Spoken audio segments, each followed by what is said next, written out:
वो निफ्टी की चाल दिखाई थी 5 दिनों के वो बार्स, उसमें तो पिछले 4 दिन में तो गजब का मोमेंटम, बहुत अच्छी तेजी। अब इस तरह की तेजी और इस तरह के मतलब सरप्राइजिंग अपसाइड जो आ रहे हैं, इसके बाद ट्रेड सेटअप समीकरण बैठ कैसे रहे, पोजीशनिंग कैसी है बाजार की? सेटअप तो स्ट्रांग है। कल बहुत इंटरेस्टिंग दिन था आशीष की, मार्केट ऊपर गया और विक्स भी ऊपर गया। ऐसा नॉर्मली बहुत कम होता है, उस पर आऊंगा मैं। लेकिन पहले हम शुरुआत करेंगे वो जो डीआई और एफआई के आंकड़े देखते हैं हम।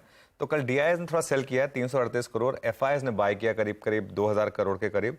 तो ये एक अच्छा नंबर है। हालांकि एफआई बाइंग काफी हद तक एचडीएफसी बैंक में हो रही है, हमको पता है। कल इंडेक्स फ्यूचर्स स्टॉक फ्यूचर्स दोनों में नेट बाइंग हुई। 434 करोड़ की इंडेक्स फ्यूचर्स में बाइंग हुई और 228 करोड़ की स्टॉक फ्यूचर्स में बाइंग हुई। और अगेन लॉन्ग जुड़ रहे हैं, इंडेक्स फ्यूचर्स में लॉन्ग जुड़ रहे हैं शानदार। 3000 लॉन्ग जुड़े और करीब करीब 2000 शॉर्ट कटे कल एफआईएस की तरफ से। और वो जो लॉन्ग शॉर्ट है अब 70% वर्सेस 30%, ये अगर आंकड़ा है जो अब आपको क्लियरली ओवरबॉट की तरफ लेकर जा रहा है। मार्केट रह सकता है ओवरबॉट काफी टाइम तक, और हो सकता है ये नंबर 70% का 90% भी पहुंच जाए। शॉर्ट साइड में हम 91% तक पहुंच गए थे, तो लॉन्ग साइड में भी 91% तक पहुंच सकते हैं। ऐसा कोई रूल नहीं है कि 70% पे मार्केट टॉप आउट करेगा। वो अगर चार्ट आ जाए स्क्रीन पर, एक बार वो लॉन्ग शॉर्ट का चार्ट देखिए अब। लेकिन ये जो चार्ट है ना, ये इस चार्ट में आपको दिख रहा है कि पिछली बार जहां पीक हमने बनाई थी मार्केट की, ऑलमोस्ट उस तरफ जा रहे हैं हम। ठीक है ना, नेट लॉन्ग पोजीशन जो है ऑलमोस्ट करीब करीब 1 लाख कॉन्ट्रैक्ट नेट लॉन्ग पर करीब करीब मार्केट का नॉर्मली टॉप बनता है। अब हम आ गए हैं करीब करीब वहां। कल 70,000 पर थे, आज हम 75,000 के करीब नेट लॉन्ग कॉन्ट्रैक्ट पर खड़े हैं। तो ये एक नंबर है, इस पर ध्यान रखें। और एक जो number of stocks at 52 week high, उस पर ध्यान रखें। दो नंबर्स पर बेसिकली आपको ध्यान रखना है।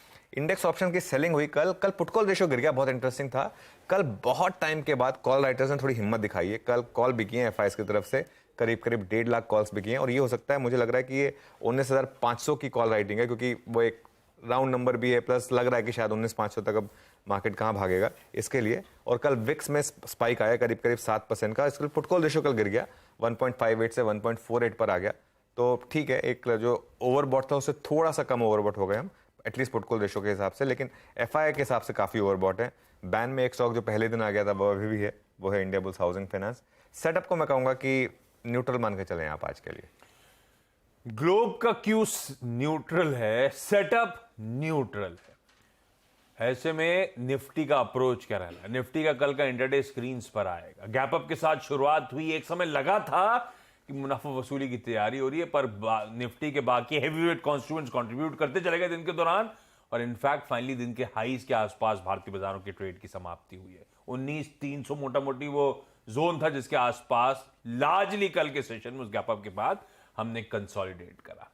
कुछ हिंट तो आपने दे दिया कि इस बाजार का जिस तरह का मोमेंटम है, करना कुछ नहीं है, स्टॉप लॉस लगा के अपने आप को ट्रेल करते चलना है, वही एक तरीका है। फ्रेश एंट्री नहीं करनी। तो ऐसे में कहां मुनाफा बांधने का मन बनाऊं, कैसे अप्रोच करूं? फ्रेश एंट्री के कोई मौके देगा भी ये बाजार, नहीं देगा? या हम ये हमेशा जो फोम है वैसी फीलिंग फिर रह जाएगी हमारे दिल में? नहीं, कल मार्केट ने 2 आपको मौके दिए थे इंट्राडे में, लेकिन अब वो मतलब पोस्टमार्टम करने में इजी लगता है। इंट्राडे में मतलब टफ लगता है। चार्ट देख के हर कोई कह सकता है कि यहाँ बाय करना चाहिए था, ठीक है ना। लेकिन प्रॉब्लम यह है कि आज का चार्ट हमारे सामने नहीं है ना, हमको तो कल का चार्ट दिख रहा है। तो एक ही स्ट्रैटेजी है मार्केट में, सिंपल, आप अपने स्टॉप लॉस को बढ़ाते रहें।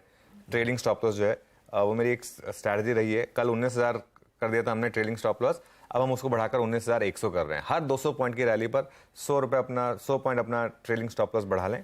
नई एंट्री कहाँ मिलेगी आपको? देखिए कल लो था करीब करीब 19,250, ठीक है। तो अगर वो जोन मिल जाए 19,225 से लेकर 19,275 आपको मिल जाए, किसी भी कारण से मिल जाए, अगर मार्केट में कोई भी इंटरडे नॉक आ जाए तो वहां पर ले लें। लेकिन स्टॉप लॉस आपको डीप लगाना पड़ेगा आशीष। प्रॉब्लम ये है कि इवन एग्जिस्टिंग लॉन्ग्स के लिए भी स्टॉप लॉस 19,100 है, और अगर आप फ्रेश बाइंग कर रहे हैं तब भी स्टॉप लॉस आपका 19,100 है। तो अगर आप 19,225 पर ले रहे हैं, मान लीजिए 19,250 पर ले रहे हैं, क्या आप 19,100 का स्टॉप लॉस लगा सकते हैं? ये सवाल आपको अपने आप से पूछना है। 150 पॉइंट का स्टॉप लॉस आप लगा सकते हैं क्या? क्योंकि रैली आएगी तो उसके बाद फिर वो आपकी ट्रेड ग्रिप में आ जाएगी, फिर प्रॉब्लम नहीं होगी आपको।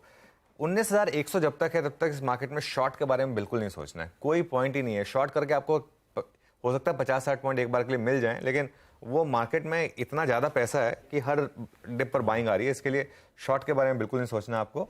और प्रॉफिट कहाँ बुक करना है? अगर आप डे ट्रेडर हैं तो 19,400 से 19,500 एक बेहतरीन जोन होगा प्रॉफिट बुकिंग के लिए।